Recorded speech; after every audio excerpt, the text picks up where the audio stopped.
Մատվիենկոյի հետ ձեր հեռախոսազրույցից հետո չկա որևէ տեղեկատվություն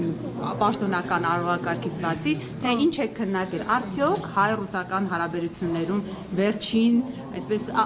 կնճիռներից եք խոսել, վերջին խնդիրներից եք խոսել, այսինքն ԵԱՏՄ-ը այդ երկընտրանքը, որ մեզ առաջարկել են, այդ թեման կրկին ձեր հետ զրույցում խոսվել է, թե ոչ։ Արդյոք կրկին վերջնագիր է ներկայացել Հայաստանին։ Լսեք, իմ գործընկերոջ ծննդյան կապակցությամբ եղել զանգը եւ ես պետք է ասեմ, որ ամենալավ եւ հարգալից հարաբերություններ ունեմ Դաշնային խորհրդի ղեկավարի հետ եւ մենք խոսում ենք բաց, մշտապես խոսում ենք ուղիղ, երկստեք հարգանքի տրամաբանության մեջ եւ հիմնական խոսակցությունը եղել է անձնական եւ ծննդյան կապակցությամբ զանգը այդ կապակցությամբ ա եղել ենթադրում եմ որ Ստամբուլում մի քանի օրից ես մեկնում եմ Ստամբուլ ինքը նույնպես այնտեղ լինելու է ենթադրում եմ որ այնտեղ կշփվենք ոչ թե պաշտոնական հանդիպման մասին է խոսքը ենթադրում եմ այնտեղ կշփվենք բայց IPU 152-րդ IPU 152-րդ համաժողովն է, որը տեղի է ունենալու Ստամբուլում եւ բազմաթիվ խորհրդարանների ղեկավարներ են այնտեղ լինելու նախատեսված հանդիպում կա այս պայդրությամբ երկու գործընկերոջ հետ Ում հետ են հանդիպում Ադրբեջան եւ Վրաստանի գործընկերների հետ հանդիպում նախատեսվում, այո։ Վերադառնալով էլի Ռուսաստանի հետ կապ։ Վերադարձեք Ռուսաստանին, այո։ Պարոն Սիմոնյան, ինչ է Հայաստանի իշխանությունը որոշել այս փուլում, որովհետեւ մենք տեսնում ենք, որ արդեն մեր գործարարները խնդիրներ ունեն։ Մամուլում տեղեկատվություն կար ջերմուկի հետ կապված խնդիրները կարող է առաջանալ եւ թույլ չտալ արտահանումը Պրոշյանի կոնյակի գործարանի։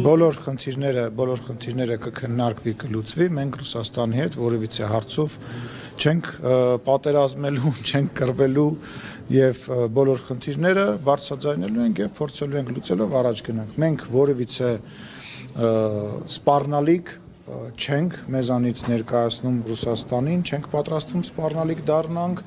եւ նման մտադրություն չկա, ինչ որ հարցեր կան, այդ հարցերը բոլոր երկրների մեջ գոյություն ունեն եւ մի պա բարձրանում են այդ հարցերը, շատանում են, քչանում են, մենք քաղաքական գործիչներս այդ հարցերը քննարկելու եւ լուծելու համար ենք։ Ըմբռնումով է մոտենում Ռուսաստանը մեր Հերթով բոլորի հարցերին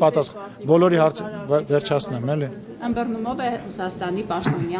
պաշտոնյաները մոտենում Հայաստանի այսպիսի դիրքորոշման։ Օրինակ մենք կարող ենք այնքան մնալ ԵԱՏՄ-ում, ինչքան կարող ենք։ Այդ դրան ըմբռնումով են մոտենում։ Լսեք,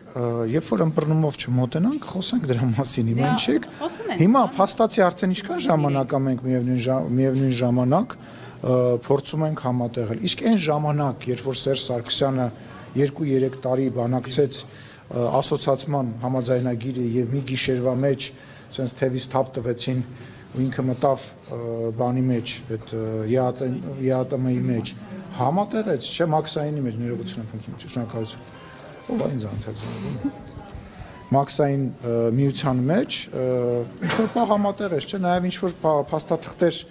ստորագրվեց եւ ինչ որ լուծումներ գտնվեց։ Նաեւ տենց նմանատիպ փորձ էլի շատ կա։ Այսինքն մի գիշերում ձեզ էլ փոխեն դառնանք